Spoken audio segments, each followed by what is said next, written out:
بسم الله الرحمن الرحيم الحمد لله وكفى وسلام على عباده الذين اصطفى اما بعد. آج جہاں سے شروع ہوا ہے وہاں ایک مضمون اللہ پاک نے بیان فرمایا. اس کا تعلق مفسرین نے حضرت ابوبکر صدیق رضی اللہ تعالی عنہ سے بیان کیا.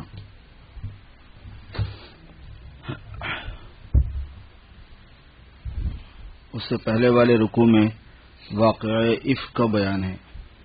واقعہ افک کہتے ہیں حضرت عائشہ رضی اللہ تعالی عنہا پر تہمت لگائی گئی تھی ایک مرتبہ، اس واقعے کا ذکر ہے. یعنی حضرت عائشہ رضی اللہ تعالی عنہا کی براءت کا، اور حضرت عائشہ کسی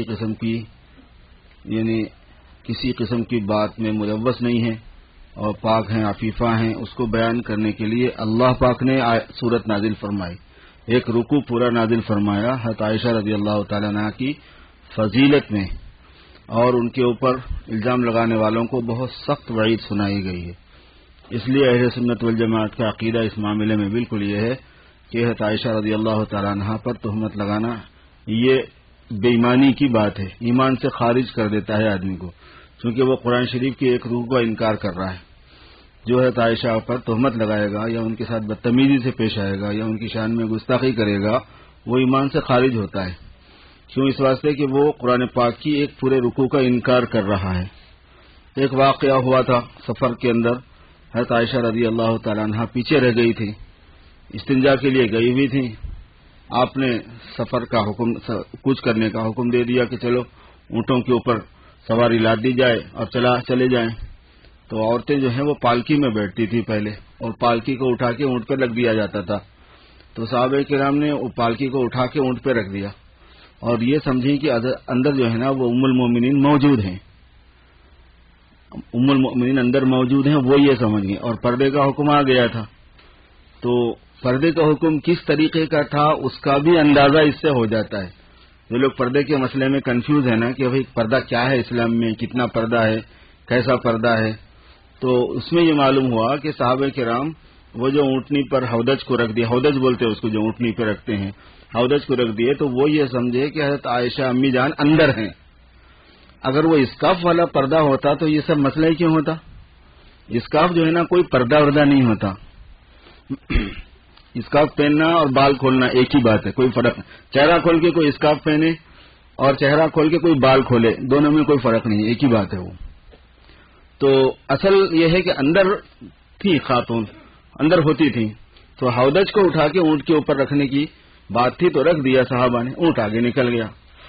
حضرت عائشہ رضی اللہ تعالیٰ فرماتے ہیں کہ ہم لوگ اتنا کم کھاتے تھے اور اتنے ہلکے ہوتے تھے کہ ہمارا ہونا نہیں ہونا صحابہ کو معلوم بھی نہیں ہوا. جو انہوں نے اٹھا کے رکھا تو سمجھے ہم اندر ہیں. تو وہ قافلہ چل پڑا. بی بی عائشہ رضی اللہ تعالیٰ استنجا گئی ہوئی تھی، ظاہر ہے کہ سفر کا ایریا تھا تو جنگل میں بہت دور گئی ہوئی تھی. وہاں سے واپس آئے تو دیکھا سارے جا چکے ہیں. وہ وہاں پر لیٹ گئی، سمجھ گئی، بہت سمجھدار تھی کہ تلاش کریں گے مجھے اور یہیں آئیں گے. تو جہاں پر اونٹ تھا وہیں وہ بیٹھ گئی. بیٹھے بیٹھے پھر ان کو نیند بھی لگ گئی. تو ایک صحابی کو حضور پاک صلی اللہ علیہ وسلم یہ حکم دیتے تھے کہ سارا قافلہ جانے کے بعد میں تم پیچھے آنا اور کچھ سامان وغیرہ کسی کا چھوٹ گیا ہو تو پھر اس کو لیتے آنا. یہ طریقہ تھا سفر کرنے کا، جماعت کے سفر کرنے کا، اجتماعی سفر کرنے کا. جب وہ آئے دیکھ لیتے ہوئے تو دیکھا انہوں نے حضرت عائشہ رضی اللہ تعالیٰ کو آرام کر رہی ہیں، اور فوراً پہچان لیا. اور حضرت عائشہ فرماتی ہیں کہ مجھے پہچانا اس لیے کہ پردے کا حکم نازل ہونے سے پہلے انہوں نے مجھے دیکھا ہوا تھا، اور میں سوئی ہوئی تھی تو انہوں نے مجھے فوراً پہچان لیا. انہوں نے سبحان اللہ کا زور سے تکبیر کہہ دی کہ یہ کیا ہے، اللہ اکبر. یہ فوراً اٹھی اور اٹھ کے انہوں نے جناب پردہ کر لیا. تو اپنے اونٹ پر انہوں نے بٹھا دیا امی جان کو اور لے کے چلے گئے قافلے میں. تو منافقین کو یہ بات کا عنوان ملا، اور اس پر منافقین نے حضرت عائشہ پر تہمت لگائی کہ وہ کیا چکر ہے نہیں معلوم، کیا قصہ ہوا نہیں معلوم، کیوں بعد میں آئے نہیں معلوم، یہ وہ مطلب اس کا مرچی مسالہ لگا کے بات چلائی. اور حضور پاک صلی اللہ علیہ وسلم کو خلجان ہو گیا کہ ہوا کیا یہ، اور 2 مہینے تک کچھ پتہ نہیں چلا کیا ہوا. حضور صلی اللہ علیہ وسلم نے حضرت عائشہ کو گھر بھیج دیا، ان کے میکے بھیج دیا کہ تم وہاں چلے جاؤ جب تک کوئی فیصلہ نہ ہو. اس واسطے کہ حقیقت حال کیا ہے نہیں معلوم. اور 2 مہینے تک حضور کو پتہ بھی نہیں چلا، اور خوب کھچڑی پکتی رہی. اس سے علماء کرام نے ایک بات یہ بتائی کہ اللہ تبارک و تعالیٰ کی مصلحت سے حضور پاک صلی اللہ علیہ وسلم کو بھی علم اتنا ہی ہے جتنا اللہ نے دیا ہے. اگر آپ صلی اللہ علیہ وسلم کے پاس علم غیب کا مسئلہ ہوتا جیسا کہ بعض جاہل سمجھتے ہیں تو پھر یہ 2 مہینے حضور پریشان نہ ہوتے اس معاملے میں. حضور بھی پریشان، ابو بکر بھی پریشان، ان کی بیوی بھی پریشان، بیوی عائشہ پریشان، ان کی تو طبیعت ہی خراب ہو گئی، وہ تو بالکل بیڈ سے لگ گئی.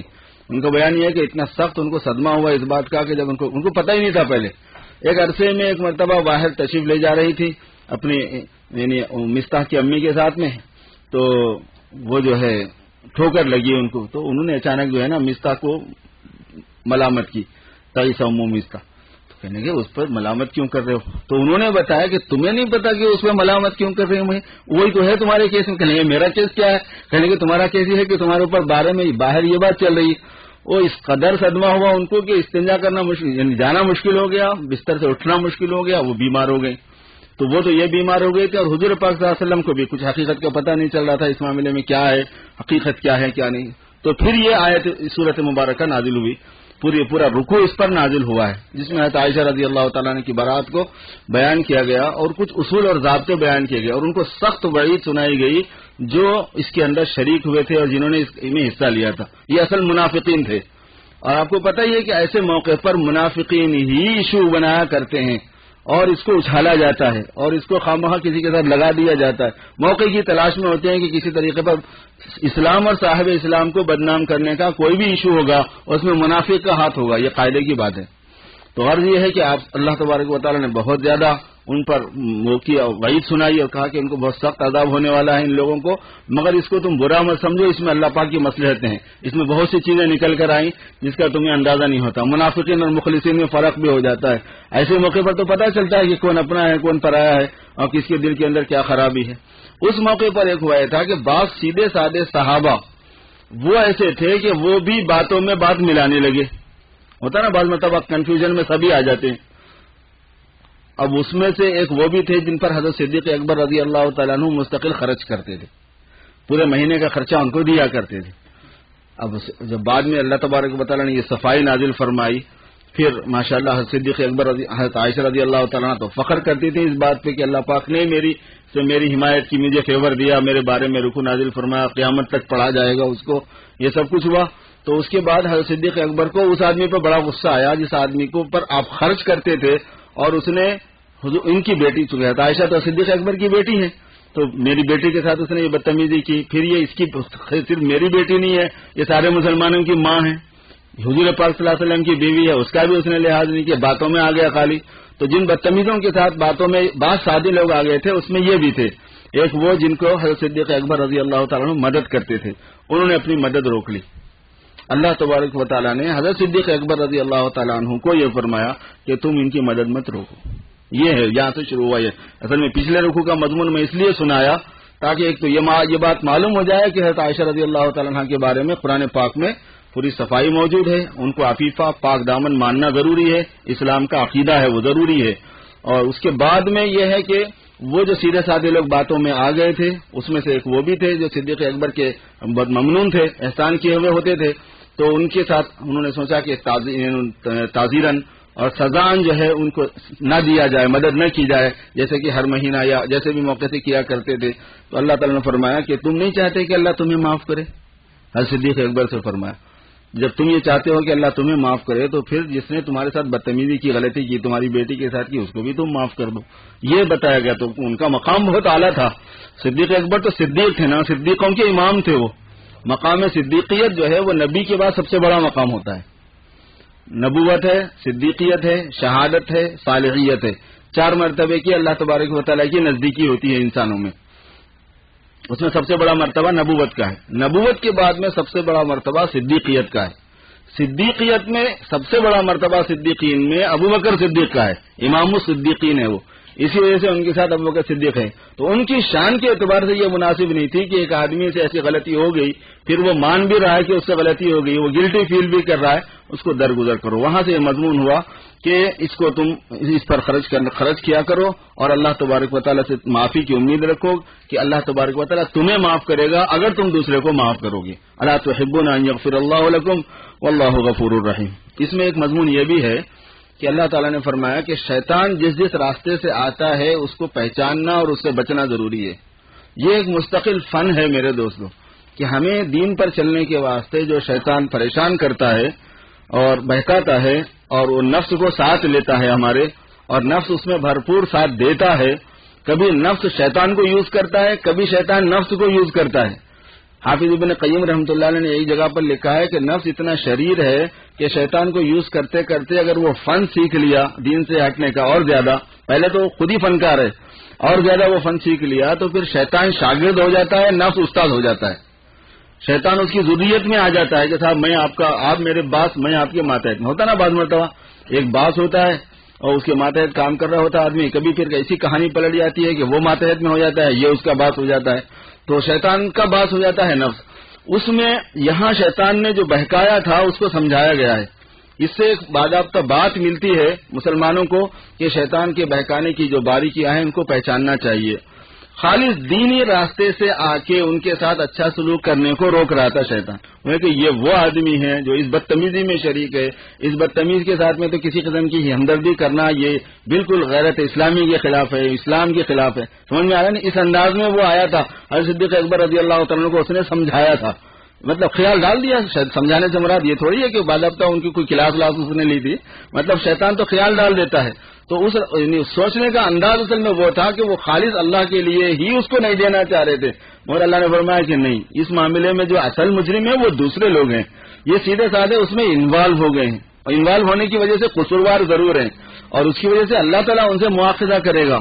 لیکن آپ کے مرتبے کے اعتبار سے مناسب بات یہ ہے کہ ان کو معاف کرو اور ان کے ساتھ جو سلوک تم کرتے تھے وہ کرو. صدیق اکبر تو صدیق اکبر تھے. تاریخ میں لکھا ہے کہ اس کے بعد سے حضرت صدیق اکبر نے ان کا وظیفہ ڈبل کر دیا تھا. چلیں کہ بس ٹھیک ہے، جب اللہ نے فرمایا ہے تو اب جو تمہیں پہلے میں دیتا تھا وہ جتنا بھی تھا بدتمیزی کے بعد میں ڈبل، یہ اس کا معاوضہ مزید لے لو اس کے ساتھ میں. تو اس کو ویسے صحابہ تھے، ان کا مقام تھا، اللہ پاک کا ان کے ساتھ ویسا معاملہ تھا. تو اس میں فرمایا کہ ایمان والو تم شیطان کے قدم بقدم نہ چلو، اور جو آدمی شیطان کے قدموں پر چلتا ہے تو شیطان تو برائی کا حکم کرتا ہے، منکر کا حکم کرتا ہے. اگر اللہ تبارک و تعالیٰ کا فضل نہ ہوتا تم پر تو تم میں سے کسی کو پاک نہ کرتا اللہ تعالیٰ. اللہ تعالیٰ تزکیہ جو کرتا ہے وہ اللہ اپنے فضل سے فرماتا ہے. تو اب چونکہ حضرت صدیق اکبر کی طرح مضمون جا رہا ہے تو اللہ فرما رہا ہے کہ محض اللہ نے اپنے فضل سے تمہارا تزکیہ فرمایا ہوا ہے. جس کو اللہ چاہتا ہے اس کا تزکیہ فرماتا ہے. لہذا ابھی جس کا تزکیہ نہیں ہوا اگر وہ اس قسم کی غلطی میں پایا گیا ہے تو تمہارے تزکیے کا تقاضا یہ ہے کہ تم اس کے ساتھ میں درگزر کا اور عفو کا معاملہ کرو. پھر اس کے بعد میں اللہ نے اس مضمون کو بیان فرمایا کہ جو لوگ پاک دامن اور بھولی بھالی ایمان والی خواتین پر تہمت لگاتے ہیں دنیا کے اندر بھی ان پر لعنت کی جاتی ہے اور آخرت میں بھی ان پر لعنت کی جاتی ہے اور بہت دردناک عذاب ہے. اور اس سے پہلے والے رکوع میں تہمت کے مسائل بیان کیے گئے ہیں. اگر کسی نے کسی پر تہمت لگا دیا اور اسلامی حکومت ہو اور اس کو ثابت نہیں کر سکا تو 80 کوڑے مارنے کا ہے اس کو. 80 کو چاہے زندہ رہے چاہے مر جائے 80 کوڑے مارو کہ اس نے ایک عفیفہ پاک دامن عورت پہ تہمت کیسی لگائی. کچھ سزا کا بیان ہے، زناکاری کی جو سزا ہوتی ہے اس کا بیان اسی سورہ نور کے اندر شروع میں بیان کیا گیا ہے. سزا کے سلسلے میں ایک بہت ہی اہم علمی مضمون میں نے اس سے پہلے کے درس میں آپ کو سنایا تھا، جو سلسلہ اپنا چلتا ہے رمضان کے اندر، اس میں اس کا وقت نہیں ہے اس وقت میں، اس میں مگر تھوڑا سا سنانا ہی پڑے گا تاکہ آپ کے ذہن میں رہ چونکہ اس کے برخلاف ہمیشہ میڈیا میں سمجھایا جاتا رہتا ہے لوگوں کو کہ اسلام کے قانون جو سزا کا ہے وہ صحیح نہیں ہے. یہ برابر 4 شادیوں کا مضمون، یہ سزا کا مضمون، چور کے ہاتھ کاٹنے کا مضمون، یہ زنا کے اوپر رجم کرنے کا جو مضمون ہے یہ برابر آتا رہتا ہے میڈیا میں، موضوع ہے یہ خاص، اور کوئی بولتا بلاتا بھی نہیں ہے. تو ذہن میں رکھنے کی ایک بات ہے کہ انسان کی جان اور انسان کا مال اور انسان کی عزت، یہ بیسک ایسی 3 چیزیں ہیں کہ اس پر کنٹرول سوائے اللہ کے قانون کے کسی اور چیز سے نہیں ہو سکتا، کبھی بھی نہیں ہو سکتا، قیامت تک نہیں ہو سکتا، کسی حکومت میں نہیں ہو سکتا جب تک اللہ والا جو قانون ہے وہ نہیں چلے گا اس میں. اور اسی وجہ سے اللہ نے صرف 5 سزائیں ایسی بیان کی ہیں جو اللہ نے مقرر کی ہیں. بقیہ ساری سزائیں حاکم وقت کی طرف ہے. قاضی جو ہوگا، جج جو ہوگا، وہ طے کرے گا کسی غلطی کی سزا. عام جو لوگ غلطیوں میں اس میں پکڑے جاتے ہیں بے وصولیوں وغیرہ کے اندر، تو اس کی جو سزا ہوتی ہے وہ اللہ تعالیٰ نے قاضی کے ہاتھ میں دے دی کہ وہ کابینہ بیٹھے، قانون بنانے والے بیٹھے اور پھر وہ لوگ طے کریں گے اس کی کیا سزا اس جرم کی ہونا چاہیے. لیکن 5 سزائیں اسلام میں ایسی ہیں کہ اللہ کی طرف سے وہ مقرر ہیں، اور وہ 5 کا تعلق انسانوں کی جان اور مال اور عزت سے ہے۔ اگر وہ نہیں نافذ ہوں گے، پوری دنیا میں آپ سزا دیتے رہو، جرم بڑھتا رہے گا، جرم کم نہیں ہوگا، انسانوں کی جان بچتی نہیں رہے گی، انسانوں کا مال بچتا نہیں رہے گا، انسانوں کی عزت کو کوئی سیفٹی نہیں رہے گی۔ عزت پر، جان پر اور مال پر جو اللہ تبارک و تعالیٰ کی طرف سے مقرر قاعدہ ہے ان کو حدود کہتے ہیں، اور وہ جو سزا جج کی طرف سے ہوتی ہے اس کے علاوہ دوسرے غلطیوں وغیرہ کے اندر ان کو تعزیرات کہتے ہیں۔ تو تعزیرات مفوض الی رأی الحاکم، حاکم کے رائے کی طرف سونپے جاتے ہیں۔ یہ 5 چیزیں ایسی ہیں کہ اس میں حضور پاک صلی اللہ علیہ وسلم سے ایک معاملے میں سفارش کی گئی تھی، تو حضور نے فرمایا کہ اگر خدا نہ خواستہ میری بیٹی بھی ان 5 باتوں میں سے کسی ایک بات میں پکڑی جائے گی تو چھوڑی نہیں جا سکتی۔ دوسرے کی سفارش تو بہت دور کی بات ہے۔ لو ان فاطمہ بنت محمد کی بیٹی فاطمہ سے بھی اگر ان غلطیوں میں سے کوئی غلطی ہوگی، اس میں دخل نہیں ہے نبی کا، یہ اللہ پاک کی طرف سے۔ اور جس زمانے میں، جس جگہ پر، جس علاقے میں، جس کنٹری میں مسلم ہو کہ غیر مسلم ہو، اگر ان 5 چیزوں میں کوئی یہ لوگ قبول کر لیں، کوئی بھی دنیا والے قبول کر لیں گے تو وہاں پر کبھی بدامنی نہیں ہوگی، یہ قاعدہ ہے۔ جان محفوظ ہوگی سب کی، مال واقعات ہوں گے نہیں ایک دم۔ اصل میں یہ کوئی کمال نہیں ہے کہ آپ غلطی مجرم کو پکڑیں اس کے بعد میں اس کو سزا دیتے رہیں اور جرم ہوتا رہے، جرم کا تسلسل رہے، ایک مرا پھر دوسرا مرا پھر تیسرا مرا پھر چوتھا مرا پھر 5واں مرا، اس کو بھی پکڑ کے جیل میں، اس کو بھی پکڑ کے جیل میں، اس کو فائدہ کیا ہے اسے؟ جب جرم چل رہا ہے تسلسل کے ساتھ میں تو فائدہ کیا ہے؟ تو عزت میں اور جان میں اور مال میں طریقہ یہ ہے کہ سزا ایسی ہونی چاہیے کہ آئندہ ہو نہیں ویسا، دوسروں پر اس کا اثر نہ پڑے، وہ ہے اس کی لاجک۔ تو وہ تو اسی وقت کنٹرول میں آئے گا کہ اگر کسی آدمی نے مارا کسی کو ناحق، آپ اس کی گردن مار دیجئے، پھر دوسرے آدمی کو کسی آدمی کو مارنے کا حوصلہ نہیں ہوتا۔ کسی آدمی نے چوری کی، اس کا ہاتھ کاٹ دیجئے، پھر اس کے بعد دکانوں کو کھلی رکھ کے جائیے آپ نماز پڑھنے کے لیے، کاروبار کرنے کے، کوئی نہیں ہوگا جو یہ حوصلہ کرے کہ تھوڑے پیسوں کے واسطے ہاتھ کٹوا لے عمر بھر کے واسطے۔ ہم نے خود اپنی آنکھوں سے دیکھا ہے، جب سعودیہ میں ہاتھ بہت زیادہ اہتمام سے کاٹے جاتے تھے، سونے چاندی کی دکانوں کو دروازے کھلے رکھ کے لوگ نمازوں کو جاتے تھے۔ سونے چاندی کی دکانیں کھلی ہوئی ہیں، کوئی نہیں ہے، سب نماز کو چلے گئے یہاں سے مطلب، اور دوسری دکانوں کو تو آج بھی ویسے کھلا رکھ کے چلے جاتے، سامنے شٹر ڈال دیا، پردہ ڈال دیا، چلے گئے۔ حضور پاک صلی اللہ علیہ وسلم نے فرمایا کہ یہ قانون اگر نافذ ہو جائے گا تو دنیا کے ایک کونے سے دوسرے کونے پہ اگر کوئی عورت تنہا بھی سفر کرے گی تو کوئی اس کی عزت پر اور اس کے مال پر حملہ کرنے والا نہیں رہے گا۔ وہ امن لانے والا اسلام ہے، اسلام وہ امن لاتا ہے، اس کو بیان کیا گیا ہے اس صورت کے اندر۔ تو یہ مضمون اچھا ذہن میں رکھنا کہ وہ جو 5 سزائیں اسلام میں مقرر کی ہوئی ہیں وہ اللہ تبارک و تعالیٰ چونکہ ہمارے پیدا کرنے والے ہیں، وہ ہمیں جانتے ہیں کہ ہماری فطرت کیا ہے، ہمارا نیچر کیا ہے، اور اس کا مقصود انتظام ہے۔ ہم لوگ کرتے کیا ہیں، غلطی کو مقابلے میں کر کے دیکھتے ہیں کہ بھئی یہ اب ایک آدمی نے چوری کی، اس کا ہاتھ کاٹ دینا، فرض کر لو $100 کسی نے چرا لی، اس کا ہاتھ کاٹ دیا گیا، تو تجزیہ کرنے والے یہ سوچتے ہیں کہ کیا ایک ہاتھ $100 کا ہی ہے؟ سوچا یہ جاتا ہے کہ کیا ایک ہاتھ $100 کا ہے؟ تو جب نہیں ہے تو یہ جو ہے نا ظلم ہے، یہ انصاف نہیں ہے۔ یہ مسئلہ یہاں یہ نہیں ہے کہ وہ جو ہاتھ کاٹا گیا ہے $100 کی وجہ سے کاٹا گیا، مسئلہ یہاں یہ ہے کہ دنیا میں انسانوں کے مال کی عمومی حفاظت کا جو انتظام ہونا چاہیے وہ ایسی سزا پر ہونا چاہیے کہ دوسرے آدمی کو اس غلطی کی جرأت نہ ہو۔ انتظامی لائن کی سزا ہوتی ہے، وہ غلطی کی بیس پہ نہیں ہوتی، یعنی اس کا معاوضہ غلطی سے نہیں کیا جاتا۔ کچھ چیزیں ایسی ہوتی ہیں کہ ان کا معاوضہ غلطی سے ہوتا ہے۔ قاعدہ یہی ہے، جیسے آپ نے کسی کی بکری مار دی تو بکری کا بدلہ بکری ہے، قرآن پاک میں بھی یہی، حتیٰ کہ کان وغیرہ کے بارے میں بھی یہی ہے، ناک کے بارے میں کسی نے کان کاٹ دیا کسی کا، اسلام میں یہ ہے کہ اس کا کان کاٹ دو، ناک کاٹ دی تو اسلام یہ ہے کہ اس کی ناک کاٹ دو، تھپڑ مار دیا تو بدلہ یہ ہے کہ تھپڑ مارنے لگا، تو دانت توڑ دیا تو بدلہ یہ ہے کہ دانت توڑ دو۔ عام طور پر اصول تعزیرات میں یہی ہوتا ہے کہ جتنی غلطی ہے اتنا جرمانہ، لیکن جان اور مال اور عزت اس میں یہ چیز ہے کہ وہ انتظامی اعتبار سے سزا ہوتی ہے، اور یہ ہر ملک میں ہے اور ہر جگہ ہے، لیکن لوگوں کے اپنے حساب سے۔ ایک مثال میں اس کی دیا کرتا ہوں، جلدی سمجھ میں آ جاتی ہے بات۔ وہ بات یہ ہے کہ اگر کوئی آدمی یہاں پر راستے میں گاڑی روک کے پیشاب کرے، اس کو جرمانہ ہوتا ہے، $200 جرمانہ ہوتا ہے، ٹھیک ہے؟ اب یہ دیکھو کہ یہ غلطی یعنی اس جگہ پیشاب کرنا $200 کے برابر ہے۔ وہ کتا کرا دیجئے پیشاب ہی نہیں، دوسرا کام بھی کرا دیجئے اسے، تو وہ تو کوئی غلطی نہیں ہوئی نا بھائی۔ آدمی پیشاب کا دیکھو کہ وہاں پر جس جگہ کھلے میدان میں روڈ کے بازو میں جہاں پہ کوئی مکان نہیں ہے وہ جب کا جب ختم بھی ہو گیا، برف بھی ہے، بارش بھی ہے، اس میں چلے بھی گیا وہ، یا دھوپ ہے تو اس میں سوکھ بھی گیا وہ، جنگل میں ایک آدمی نے وہاں پر پیشاب کر دیا، اس کو آپ $200 سے جوڑ سکتے کیا؟ مگر وہ سزا غلط ہے کیا؟ صحیح ہے بالکل، وہ سزا صحیح ہے بالکل کہ $200 کا جرمانہ ہونا واجبی ہے. سمجھ میں آتی ہے بات. کیوں سمجھ میں آتی ہے؟ اگر اتنا سخت ایکشن نہیں لیں گے تو لوگ روڈوں پہ کھڑے ہو جائیں گے. آپ ہمارے پاس بمبئی چلے جاؤ، وہاں پہ صبح کے وقت میں دیکھو یہاں سے وہاں تک خرگوش بیٹھے ہوئے رہتے ہیں فجر میں. کوئی حد ہی نہیں بےہودگی کی. شہروں کے اطراف میں گاڑیاں جہاں پر چلتی ہیں اور جناب لائن سے جہاں تک استنجا کے لیے بیٹھے رہتے ہیں. گھروں کے بعض لوگ بیٹھے ہوئے ہیں، استنجے ہو رہے ہیں، چھوٹے استنجے بھی ہو رہے ہیں، بڑے بھی ہو رہے ہیں. ایک حلقہ بنا ہوا ہے عورتوں کا، ایک حلقہ بنا ہوا ہے مردوں کا. ایک عجیب تماشا بےہودگی کا ہے. بدبو الگ، غلاظت الگ، بدتمیزی الگ، تہذیب کے خلاف الگ، ساری چیزیں ہیں. یہاں کیوں نہیں ہے؟ یہ اس لیے نہیں ہے کہ یہ ایک انتظامی چیز ہے. یہاں یہ نہیں دیکھا جائے گا کہ اس کا پیشاب $200 کا ہے کہ $10 کا ہے.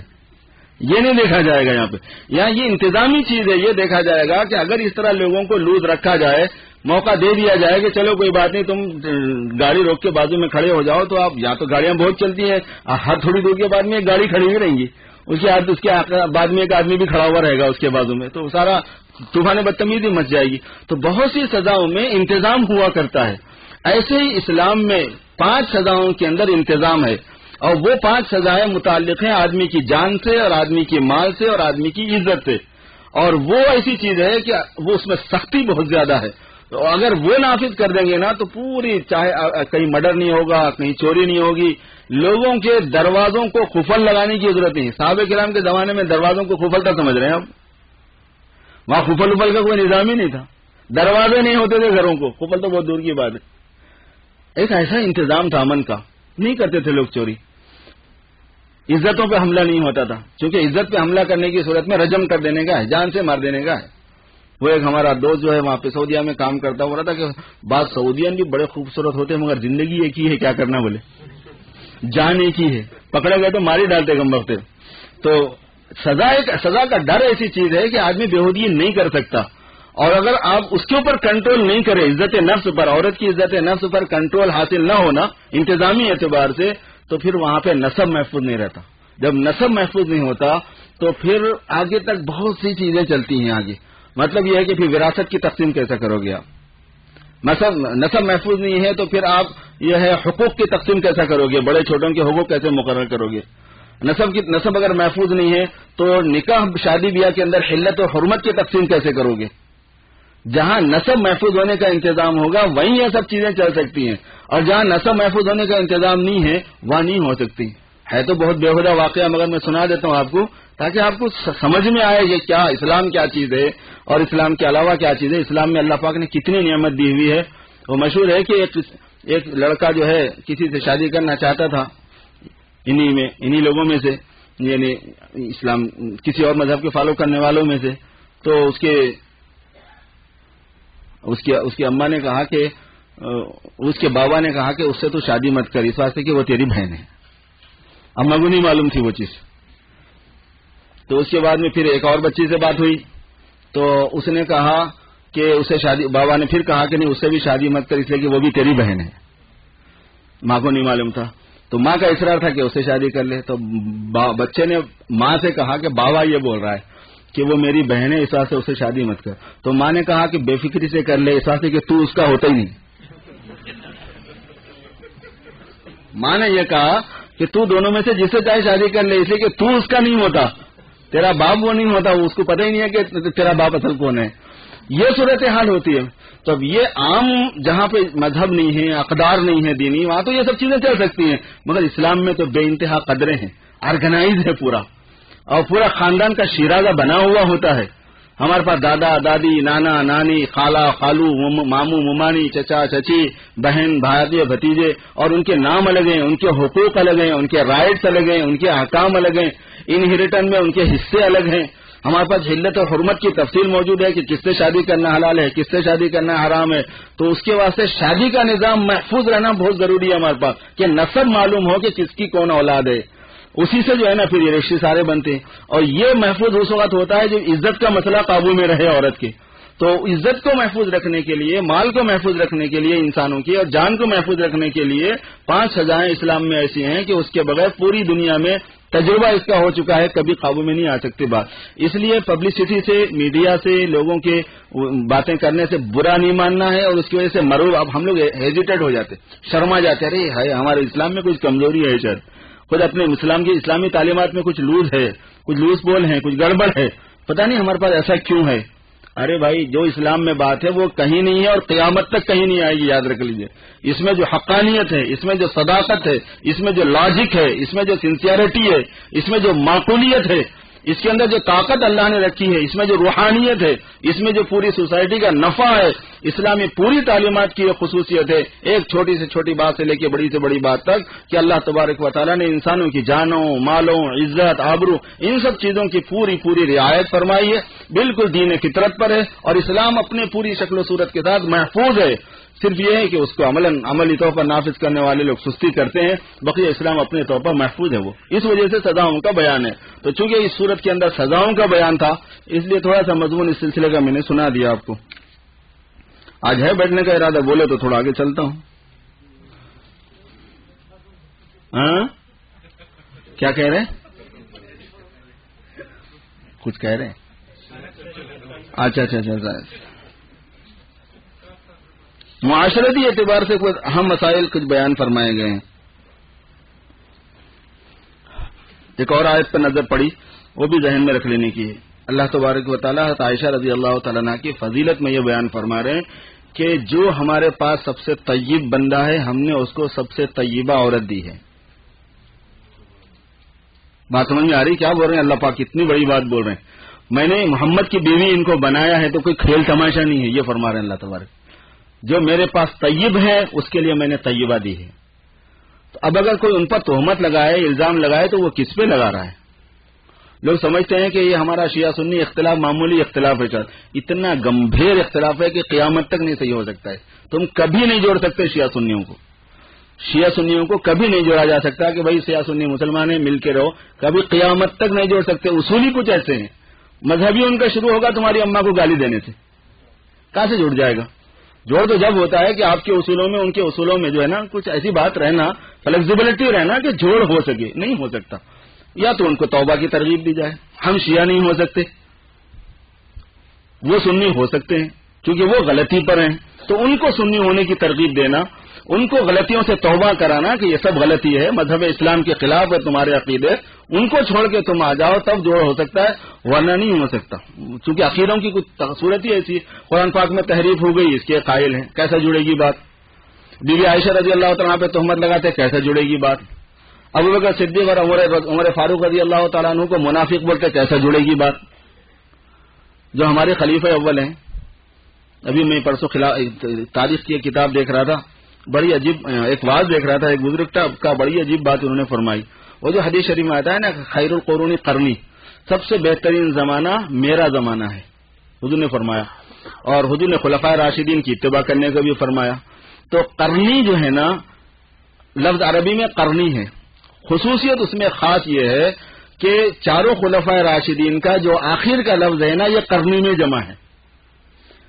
صدیق کا قاف قرنی میں ہے پہلے، عمر کا را قر کے بعد را میں ہے، عثمان کا نون اس کے بعد میں نون میں ہے، علی کا یا اس کے بعد یا میں ہے. سمجھ میں آ رہا ہے؟ قرنی ہے نا. قرنی کے اصل معنی میرا زمانہ ہے. مگر حضور پاک صلی اللہ علیہ وسلم کوئی اور لفظ بھی بول سکتے تھے. قرنی کا لفظ فرمایا جس میں حضور پاک صلی اللہ علیہ وسلم نے حضرت صدیق اکبر کے آخری حرف کو پہلے لیا، حضرت عمر کے آخری حرف کو اس کے بعد لیا، حضرت عثمان کے آخری حرف کو اس کے بعد لیا، حضرت علی کے آخری حرف کو اس کے بعد میں لیا. قرنی. اور یہ چاروں ہمارے حق ہیں، اور ان ترتیب فضیلت اسی اعتبار سے ہے. تو ایسے اصول ہیں کہ دونوں کبھی جمع نہیں ہو سکتے. یہی وجہ ہے کہ مسلمانوں کے خلاف کبھی بھی ان کو آپ استعمال کر سکتے ہیں، اور ہر زمانے میں استعمال کیے گئے ہیں. وہ مسلمانوں کے خلاف استعمال ہوتے، وہ مسلمانوں کے خلاف تو نہیں جم سکتی ہماری ان کی.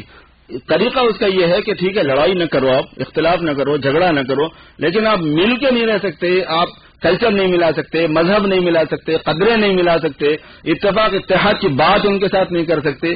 ان کا جوڑ بیٹھ ہی نہیں سکتا کسی صورت میں، چونکہ اصول ایسے بنے ہوئے ہیں. وہ اب یہاں بھی یہی مسئلہ ہے. صدیق حضرت عائشہ رضی اللہ تعالیٰ عنہ کا مسئلہ ہمارے پاس بہت حساس ہے، کیونکہ حضرت عائشہ پر تہمت کا مطلب قرآن پاک کی یہ آیت، یہ صورت پوری غلط ہو گئی. حضرت عائشہ پر تہمت کا مطلب صدیق سرکار دو عالم صلی اللہ علیہ وسلم کی پاکیزہ ذات والا ستودہ صفات جو ہے ان کے اوپر الزام آ جاتا ہے. اللہ فرما رہے ہیں کہ طیب کو میں نے طیبہ دیا ہے، الطیبات للطیبین والطیبون للطیبات. یہ کیوں بیان کیا گیا ہے یہاں پر؟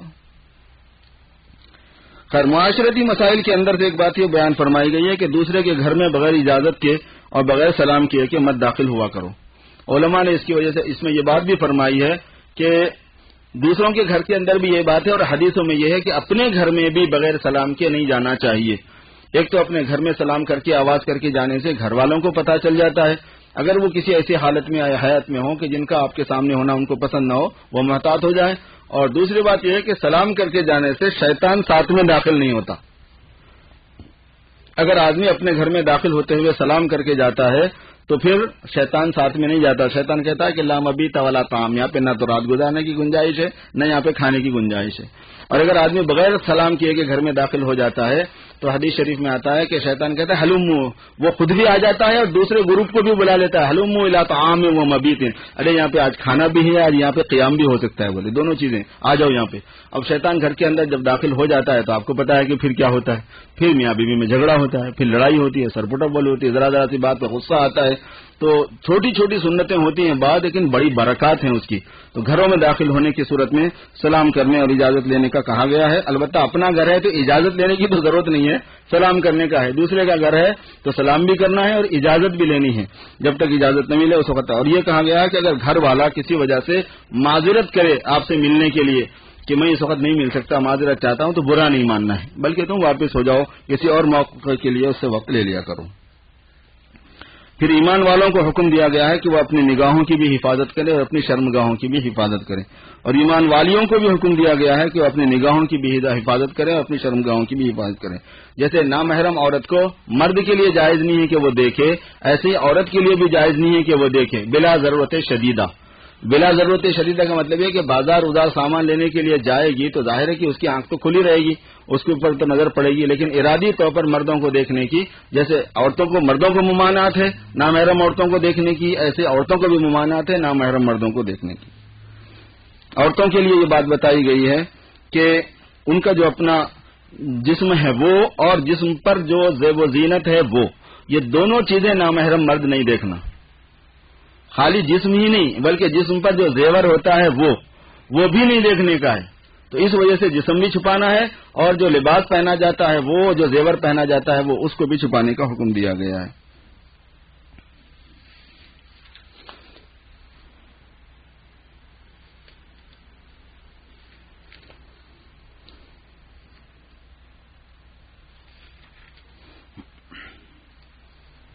اسی معاشرت کے مسائل میں سے ایک مسئلہ یہ بھی بیان کیا گیا ہے کہ جو کام کاج کرنے والے لوگ ہیں وہ 3 موقعوں پر اجازت لے کے آئیں گے اور بقیہ موقعوں پر بغیر اجازت کے داخل ہوتے رہیں گے. مسائل کے اندر تھوڑی ہمیشہ تفصیل ہوا کرتی ہے. تفصیل کا مطلب یہ ہوتا ہے کہ ایک ہے جنرل کسی عام نئے آدمی کے ساتھ میں معاملہ کرنا، نئے آدمی کو دیکھنا، نئے آدمی کے ساتھ آمنا سامنا ہونا. اور ایک ہوتا یہ ہے کہ کسی کے ساتھ رہائش ہوتی ہے، ساتھ رہتے ہیں، ایک ہی گھر میں رہتے ہیں، ایک ہی جگہ ہوتے ہیں، مشترک فیملی ہوتی ہے. تو وہ مسائل اس کے الگ ہیں، تھوڑے سے اس کے اندر تھوڑا سا فرق پایا جاتا ہے. چنانچہ اگر مشترک فیملی ہے وہاں پردے کا وہ مسئلہ نہیں ہے جو پردے کا مسئلہ جنرل صورت میں ہوتا ہے، بھابھی کے ساتھ، بھائی کی بیوی کے ساتھ، اور اسی طریقے پر بہن کے شوہر کے ساتھ. اگر ایک ہی خاندان ہے، ایک ہی جگہ رہتے ہیں تو وہاں چہرے کا پردہ نہیں رہے گا، وہاں صرف بے تکلفی نہیں ہونا ہے، اور وہاں پر دوپٹہ چہرے کا جو سر کے اوپر جو ہوتا ہے خاتون کے، اس کو تھوڑا سا جھکا کے رکھ دینے کا ہے. ویسے مسائل ہیں. تو اس میں کام کرنے والوں کے لیے بھی یہی حکم ہے، کام کاج کرنے کے لیے آنے جانے والے جو ہوتے ہیں مستقل رہنے والے، ہمیشہ ان کے لیے اجازت کو اگر لازم کر دیا گیا تو پریشانی ہوگی. تو اس کے لیے شریعت نے یہ حکم دیا ہے کہ 3 اوقات ہیں کہ اس موقع پر اجازت لے کے جانا ہوگا ان کام کاج کرنے والوں کو. ایک تو یہ کہ عشاء کی نماز کے بعد، اور دوسرے فجر کی نماز سے پہلے، اور تیسرے ظہر کے وقت میں جب لوگ آرام کرتے ہیں. ایسے 3 موقعوں پر گھر میں کام کاج کرنے والے اور آنے جانے والے، اور جو بچے حلم کے قریب ہوتے ہیں، حلم کہتے ہیں بلوغ کے قریب والے، بلوغ کے والے جو بچے ہوتے ہیں ان لوگوں کے لیے یہ حکم دیا گیا کہ گھروں میں ان کے ایسے موقع پر آنے پر پابندی کی جائے کہ اجازت لے کر آیا کرے، اور اس کے علاوہ دوسرے اوقات کے اندر اجازت لینے کی ضرورت نہیں ہے، بس سلام کیا اور آگے اس کی اجازت ہے، اس کو بیان کیا گیا۔ لیس علیکم ولا علیہم جناح بعدہن طوافون علیکم، یہ بار بار آنے جانے والے ہیں، تو جو بار بار آنے جانے والے ہیں ان میں ایک لچک ہوتی ہے تھوڑی سی، اس کو بیان فرمایا گیا ہے۔ اس کو ایک اور قاعدے سے سمجھ لیجئے آپ، اس کو علت طواف کہتے ہیں۔ کتا جو ہے نا جیسے ناپاک ہے، بلی ایسے ہی ناپاک ہے، کیونکہ کتا بھی سبا میں سے ہے، بلی بھی سبا میں سے ہے۔ سبا کہتے ہیں درندے کو، مردار کھانے والوں کو، کچلی والے جانور کو، جس کے دانت گوشت کھانے کے ہوتے ہیں، شکار کرنے کے ہوتے ہیں، ان کو سبا کہتے ہیں، پنجے ہوتے ہیں ان کو۔ تو جو سبا ہے وہ حرام ہے اسلام کے اندر، تو کتا بھی سبا میں سے ہے اور بلی بھی سبا میں سے ہی ہے، جیسے شیر ہے، چیتا ہے، بیڑیا ہے وغیرہ۔ تو جو حکم کتے کا ہے اصلاً وہی حکم بلی کا ہے۔ کتا اگر منہ ڈال دیے تو برتن ناپاک ہو جاتا ہے، پانی میں منہ ڈال دے گا تو پانی ناپاک ہو جائے گا، اس کا لعاب کسی کپڑے کو جسم کو لگ جائے گا تو ناپاک ہو جائے گا۔ لیکن بلی جو ہے وہ اگر منہ ڈال دیتی ہے پانی میں تو پانی ناپاک نہیں ہوتا، دودھ میں منہ ڈال دیتی ہے تو دودھ ناپاک نہیں ہوتا۔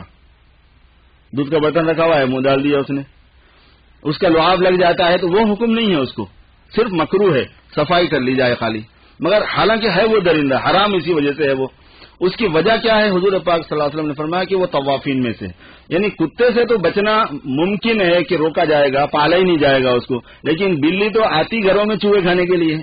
جو پالنے والے لوگ الگ پالتے ہیں، لیکن عام طور پر جو بلیاں ہوا کرتی ہیں ان کے رہائش کا جنگل نہیں ہے جا، ان کی رہائش ہوتی آبادیوں کے اندر ہے۔ بلی گھروں کے اندر آنے جانے والا جانور ہے اور اس کی ضرورت بھی ہوتی ہے، اور یہ نقصان بھی نہیں پہنچاتا ایسا، تو بلی کو منع نہیں کیا گیا، بلی کو پالنے کو بھی منع نہیں کیا گیا، بلی کے آنے جانے کو بھی منع نہیں کیا گیا، بلی کے برتنوں میں منہ ڈالنے کو بھی منع نہیں کیا گیا، کتے کے برتنوں میں منہ ڈالنے کو منع کیا گیا، اس کے آنے جانے کو منع کیا گیا، اس کے پالنے کو منع کیا گیا، اور اس میں سختی ہے بہت زیادہ۔ کتے کے اگر برتن میں منہ ڈال دیا جائے، وہ منہ ڈال دے تو فرمایا کہ اس کو 7 مرتبہ دھونا ہے، سب چیزوں کو 3 مرتبہ دھونا ہے، جبکہ اس میں 1 مرتبہ مٹی سے دھونا ہے، کیونکہ اس کے لعاب میں، اس کے تھوک میں ایسی چیز شامل ہوتی ہے کہ پانی ڈالنے سے نہیں جاتی، وہ جب تک اس کے ساتھ مٹی اور ایسی کوئی چیز نہ ملائی جائے، صابن وغیرہ نہ ملایا جائے، اس وقت تک چھوٹتا نہیں اس کا اثر، اس وجہ سے اس کو 7 مرتبہ دھونے کا حکم ہے۔ تو فرض تو 3 ہی مرتبہ ہے، لیکن 7 مرتبہ دھونا افضل ہے اس کا، اس میں اتنی سختی ہے، بلی میں سختی نہیں ہے۔ اس وجہ اس کو کہتے ہیں علت طواف، کے بار بار آنے جانے کی مجبوری کی وجہ سے حکم کے اندر نرمی ہو جاتی ہے بعض مرتبہ، تو اس میں ان لوگوں کو بھی مستثنا کر کے بیان کیا گیا ہے جو خدمت کے طور پر ہوتے ہیں، اور ان کو بھی مستثنا کر کے بیان کیا گیا ہے جو بچے حلم یعنی سن بلوغ کے بالغ ہونے کے قریب کے ہوتے ہیں، ان کے لیے صرف اتنا ہے کہ گھروں کے اندر کوئی بد انتظامی نہ ہو، اس کے لیے ظہر کی نماز کے بعد جب قیلولہ کا وقت ہوتا ہے، عشاء کی نماز کے بعد اور فجر کی نماز سے پہلے، اس میں صرف وہ اجازت لیں گے، باقی اور وقت میں نہیں لیں گے۔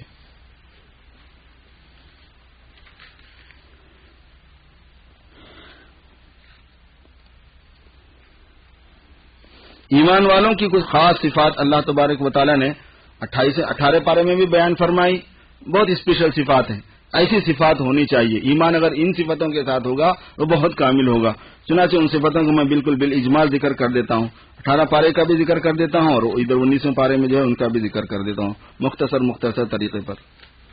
ایک بات یہ فرمائی گئی ہے کہ ایمان والے جو کامیاب ہوں گے تو وہ ایمان والے کامیاب ہوں گے جو نمازوں میں خشوع والے ہوں گے۔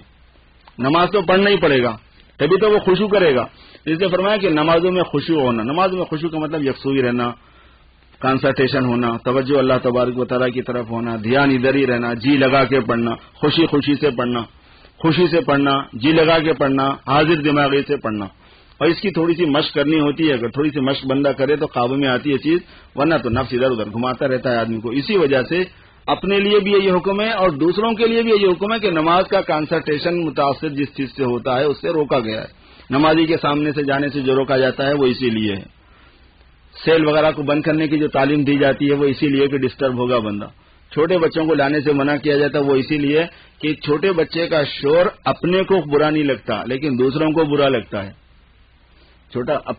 میرا اپنا بچہ گڑبڑ کرے گا نا تو مجھے اتنا ڈسٹرب نہیں ہوگا، لیکن دوسروں کو تھوڑی ڈسٹرب نہیں ہوگا، وہ تو دوسروں کو ڈسٹرب ہوتا ہے۔ ابھی کسی کے 2 بچے پیچھے جو ہے باتیں کر رہے ہیں، تقریباً 8 رکعت سے بات کر رہے ہیں اور پوری 20 ختم ہونے تک بات کرتے رہے، اور میں تیسری صف میں تھا جہاں بیٹھے ہوئے تھے، میں ڈسٹرب ہو رہا تھا تو بیچ کے 2 صف والے مزے کر رہے تھے کیا؟ جو بچوں کو لانے کو منع کرتے ہیں اور اگر لائے تو کنٹرول کرنے کو بولتے ہیں، اس کی وجہ وہی ہے کہ نماز میں پھر خشوع نہیں رہتا. پھر جو چاہ رہا اس کے لیے، جو نہیں چاہ رہا اس کا تو یہاں پہ حساب کتاب نہیں ہے کچھ، لیکن جو چاہتا ہے خشوع خضوع اس کو تو یکسوئی کے ساتھ میں پڑھنے کا موقع ہونا چاہیے اور اس کو بھی کوشش کرنی چاہیے. تو ایک صفت یہ بیان فرمائی گئی کہ نماز میں خشوع ہو. دوسری بات یہ ہے کہ لغو چیزوں سے اعراض کرنا. کچھ کام ایسے ہیں کہ جن کا نہ دنیاوی اعتبار سے فائدہ کچھ، نہ آخرت کے اعتبار سے فائدہ کچھ، ایسی چیزوں کو لغو کہتے ہیں. اسی میں ہمارے کھیل تماشے، بڑے بڑے لمبے لمبے جو گیم چلتے ہیں آج کل، اس میں مطلب کیا دنیا کا کیا فائدہ ہے، آخرت کا کیا فائدہ ہے؟ کچھ فائدہ نہیں. کتنے اسکور ہوئے، کون چل رہا ہے، کون مین آف دی میچ ہے، ارے یہ فضول چیزیں ہیں، اسے کیا لینا دینا بتائیے. دنیا کا کیا کتنا ثواب مل گیا اگر آپ کو اتنے وکٹ مار دیا تو حسنات کتنے مل گئے اس میں. یہ ایسی چیزیں ہیں کہ لغو میں آتی ہیں کہ اس میں دنیاوی اعتبار سے بھی کوئی فائدہ نہیں، آخرت کے اعتبار سے بھی کوئی فائدہ نہیں ہے. تو نہ لغو کام کرنا ہے، نہ لغو کوئی مشغولیت ہونی چاہیے. تو ایسے کھیل تماشے، تفریح، ایسی دوسری چیزیں بیکار جس میں نہ دنیا کا کوئی نفع ہو نہ آخرت کا کوئی نفع ہو، اس سے جو ہے اعراض کرنا ہے. اسی واسطے حضور پاک صلی اللہ علیہ وسلم نے فرمایا کہ اگر تمہیں یعنی تفریحی لائن کی کوئی چیز چاہیے تو تم زیادہ سے زیادہ تیر اندازی کرو، گھڑ دوڑی کرو، تیراکی سیکھا کرو، کیونکہ یہ تمہارے لیے کام آئے گی. تفریح بھی ہو جائے گی، انجوائمنٹ بھی ہو جائے گا، فزیکلی ورک بھی ہو جائے گا، تمہاری صحت بھی اچھی رہے گی. پھر یہ وہ چیز ہے کہ تم دین کی خدمت کے لیے کبھی کام بھی آ سکتے ہو. کیونکہ جو آدمی ایسا بھاگنے دوڑنے کے محنت کے قابل ہوگا وہ قوی مومن ہوگا، اور قوی مومن بہتر ہوتا ہے کمزور مومن سے. وہ کسی نہ کسی کے تو کام آ سکتا ہے. تو آپ نے فرمایا کہ اگر مشغولیت ہی اختیار کرنا ہو تو ایسے کرو کہ جس میں خود تمہارا فائدہ ہو یا دوسروں کا یا تمہارا دنیا کا فائدہ ہو یا آخرت کا فائدہ ہو. وہ نہیں ہے تو وہ لغو ہے. تو ایمان والوں کی جو صفات بیان کی گئی اس میں سے ایک یہ ہے کہ لغو سے اعراض کرنا، زکوٰۃ ادا کرنا، اپنی عزت اور عصمت کی حفاظت کرنا، بدکاری سے اپنے آپ کو بچانا، اور امانتوں کو پورا کرنا. جس کی بھی جو امانت ہمارے پاس ہے اس کے اندر بالکل کسی قسم کی خیانت نہیں کرنا. حضور پاک قرآن پاک میں 5ویں پارے میں یہ مضمون بیان فرمایا گیا کہ منافق کی علامت یہ ہے کہ اگر اس کے پاس امانت ہوگی تو جب تک آپ اس کے سر پہ مسلط نہیں ہو جائیں گے وہ نہیں دے گا. یہ منافق کی خصوصیت ہے کہ بس امانت مل گئی تو وہ اس نے اس کو ذاتی جائیداد سمجھ لیا. اور حضور پاک صلی اللہ علیہ وسلم نے فرمایا قیامت کے قریب میں جو برائیاں پھیلنے والی ہیں اس میں سے ایک برائی یہ بھی ہے کہ امانت کو مال غنیمت سمجھا جائے گا. امانت کسی نے رکھا دی ہے تو اب یہ نہیں دینا ہے. بعض لوگ قرضہ لیتے اس نیت سے ہیں کہ دینا نہیں ہے. چلیے ایک صاحب بتا رہے تھے کہ وہ اپنے حالات کو سنا رہے تھے، اس میں بتا رہے تھے کہ وہ ہمارا جو پارٹنر ہے جو اس کے ساتھ وہ کاروبار کر رہے تھے ان کو دھوکہ ہو گیا. کہنے لگے میں نے پوچھا کیوں چھوڑ دیا اس کو؟ چھوڑا اس لیے کہ وہ کسی سے بھی قرضہ لیتا ہے تو پہلے سے ڈیسائیڈ کر لیتا ہے کہ دینا نہیں ہے، نہیں دینے کے لیے لیتا. تو جو آدمی قرضہ لے کے نہیں دینا ڈیسائیڈ کر لیتا ہو پہلے سے تو امانت کیسے واپس کر دے گا وہ؟ تو یہ منافق کی صفت ہے یہ کہ امانت جو ہے وہ واپس نہ کی جائے، اور اگر مجبوری ہو سر پہ کوئی آ جائے تو واپس کرے آدمی. ایمان والوں کی صفت یہ ہے کہ کتنی ہی امانت ہو اس کے پاس، بڑی رقم چھوٹی رقم، کبھی اس کی نیت خراب نہیں ہوتی اس معاملے میں، وہ بالکل بیانی ہے اس کو واپس کر دیتا ہے. ایک چیز ہوتی ہے امانت کی، اور ایک چیز ہوتی ہے ودیعت اور قرض کی. جو چیز امانت کے طور پر دی جائے وہ ایز اٹ از رکھنی ہوتی ہے. جو چیز یوں کہہ دی جائے کہ یہ میں آپ کے پاس رکھا رہا ہوں، آپ چاہیں تو استعمال کر لیجئے، ضرورت پڑنے پر مجھے دے دینا، اس میں آپ تصرف کر سکتے ہیں. حضرت امام ابو حنیفہ کے پاس میں جب امانتیں رکھائی جاتی تھی تو وہ یہی کہتے تھے کہ اس کو امانت مت بولو چونکہ پھر میں اس کو ہاتھ نہیں لگا سکتا، اس کو تم مجھے قرض دے دو، جب تمہیں ضرورت پڑے گی میں دے دوں گا. تو پورا ایک بینک کا نظام تھا امام ابو حنیفہ کے پاس. ہزاروں آدمیوں کی امانتیں ان کے پاس تھی، لاکھوں کروڑوں روپے اس زمانے کے ان کے پاس میں ہوتے تھے، اور ہر ایک کو اس کے وقت پر وہ دے دیا کرتے تھے. وہ یوں کہتے تھے کہ پھر امانت کا مطلب یہ ہوتا ہے کہ اس کو ہاتھ نہیں لگا سکتے. اب جیسے مثال کے طور پر ایک $500 ہے، فرض کر لیجیے آپ نے ایک آدمی سے کہا کہ یہ $500 میں آپ کے پاس میں رکھا دے رہا ہوں، فلاں 3 دن کے بعد لے لوں گا، 10 دن کے بعد لے لوں گا، یا فلاں کو دے دیجیے. تو اگر وہ 500 اس نے دے کر یوں کہہ دیا کہ یہ امانت ہیں تو پھر ان 500 نوٹوں کو بھی میں کچھ نہیں کر سکتا، وہ نوٹ بھی نہیں چینج کر سکتا میں. حالانکہ نقود متعین نہیں ہوتے، پیسے متعین نہیں ہوتے اصولی طور پر، لیکن امانت بننے کے بعد اس میں اتنی سختی آ جاتی ہے. جویلری ہے، سونا چاندی ہے، کوئی بھی چیز ہے اس کو ایز اٹ از رکھنا ہوتا ہے، اور کتنے بھی دنوں کے بعد آئے اس کو دے دینی ہوتی ہے، واپس کر دینی ہوتی ہے. اور اگر وہ مر جائے تو پھر اس کے وارثین کو دینا ہوتا ہے. غرض یہ ہے کہ ایمان کی ایک صفت یہ بیان کی گئی کہ امانت داری چاہیے، اور فرمایا کہ وعدوں کو پورا کرنا ہے، نمازوں کی پابندی کرنی ہے۔ فرمایا جو ایسے صفات والے بندے ہوں گے اللہ پاک ان کو جنت کا وارث بنائے گا، وہ اس میں ہمیشہ ہمیشہ رہیں گے۔ 18ویں پارے میں یہ مضمون تھا۔ بالکل اسی طرح کا ایک مضمون 19ویں پارے میں آپ نے آج سنا ہے، اس کا بھی مختصر سا خلاصہ میں آپ کو سنا کے دعا کر لیتے ہیں۔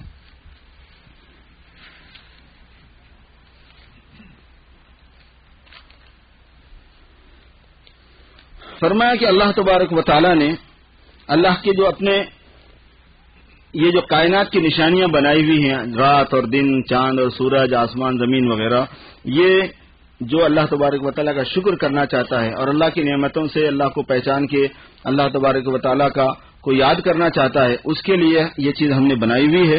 اور جو میرے محبوب بندے ہیں، پسندیدہ بندے ہیں، ان کی صفتوں میں سے ایک یہ ہے کہ ان میں عاجزی ہوتی ہے، وہ عاجزی سے چلتے ہیں۔ دوسری صفت یہ ہوتی ہے کہ وہ جاہلوں سے الجھتے نہیں ہیں۔ جاہل کا مطلب یہ ہوتا ہے کہ جو آدمی بحث کرنے والا، لڑنے والا ہے بات پہ، مقصد اصلی اس کو دین کی بات معلوم کر کے عمل کرنا نہیں ہے۔ تو اگر ایسا آدمی یہ ہے کہ اعتراض کرنا دین کی باتوں کے اوپر، اعتراض برائے اعتراض ہے، ایسے لوگوں کے ساتھ میں آپ کتنی دیر بھی اس کو مطمئن کرنے کی کوشش کریں، فائدہ کچھ نہیں ہوتا۔ تو سوائے ضیاع وقت کے ضائع کرنے کی اور کچھ نہیں ہے۔ اس وجہ سے فرمایا کہ وَإِذَا خَاطَبَهُمُ الْجَاهِلُونَ قَالُوا سَلَامًا، جب جاہلوں سے ملتے ہیں تو پھر وہ سلام کرتے ہیں۔ اس کا یہ مطلب نہیں کہ السلام علیکم بولتے ہیں، اس کا مطلب یہ ہے کہ ہوشیاری کے ساتھ اچھے انداز میں جان چھڑا لیتے ہیں اپنی۔ تیسری بات ان کی یہ صفت بیان فرمائی گئی کہ وہ تہجد پڑھتے ہیں، راتوں کے اندر تہجد پڑھنا۔ وَالَّذِينَ يَبِيتُونَ لِرَبِّهِمْ، اللہ تبارک و تعالیٰ کو ایمان والوں کی یہ بات بہت پسند ہے کہ رات میں فرائض کے علاوہ عبادت کا کچھ وقت ضرور نکالا کریں، کہ کوئی عبادت ہو جایا کرے، رمضان میں بھی اور رمضان کے علاوہ ہمیشہ کے لیے بھی، کہ ایک مسلمان کو تھوڑی سی عبادت کی عادت ہونی چاہیے۔ اور اللہ تبارک و تعالیٰ کے عذاب سے پناہ مانگتے رہنا، یہ اللہ تعالیٰ کو پسند ہے۔ بار بار اس بات کا آدمی اظہار کرتا رہے کہ اللہ آپ کا عذاب بہت سخت ہے، میں پناہ مانگتا ہوں، میری اس سے حفاظت فرمائیے۔ اور خرچ کرنے کے معاملے میں فرمایا کہ نہ اسراف کرتے ہیں نہ بخل کرتے ہیں، میانہ روی ہونا۔ مال کے خرچ کرنے کے اندر نہ تو اسراف ہو کہ فضول خرچی ہو رہی ہے، بلا ضرورت بھی خرچہ ہو رہا ہے، نہ بالکل ضرورت پر بھی خرچ نہیں کرتا آدمی، جتنا کماتا ہے پورا جمایا جا رہا، یہ دونوں راستے غلط ہیں۔ اور فرمایا کہ اللہ کے ساتھ کسی کو شریک نہیں کرتے، جو اللہ تعالیٰ کے محبوب بندے ہوتے ہیں، کسی کو ناحق کسی کی جان نہیں لیتے اور بدکاری نہیں کرتے۔ اور فرمایا کہ جھوٹی گواہی نہیں دیتے۔ ایمان والے کا کام یہ ہے کہ کبھی جھوٹی گواہی نہ دے۔ پوری دنیا میں اگر جھوٹی گواہی کا رواج ہو جائے تو انصاف نہیں مل سکتا کبھی بھی، کیونکہ فیصلے کی بنیاد گواہی ہے۔ ساری عدالتوں میں، ساری جگہ، اسلام میں بھی غیر اسلام میں بھی، سب جگہ پر کسی کے جب حقوق کا جھگڑا ہوگا، رائٹس کا جھگڑا ہوگا، تو اس میں فیصلے کی بنیاد گواہی ہے۔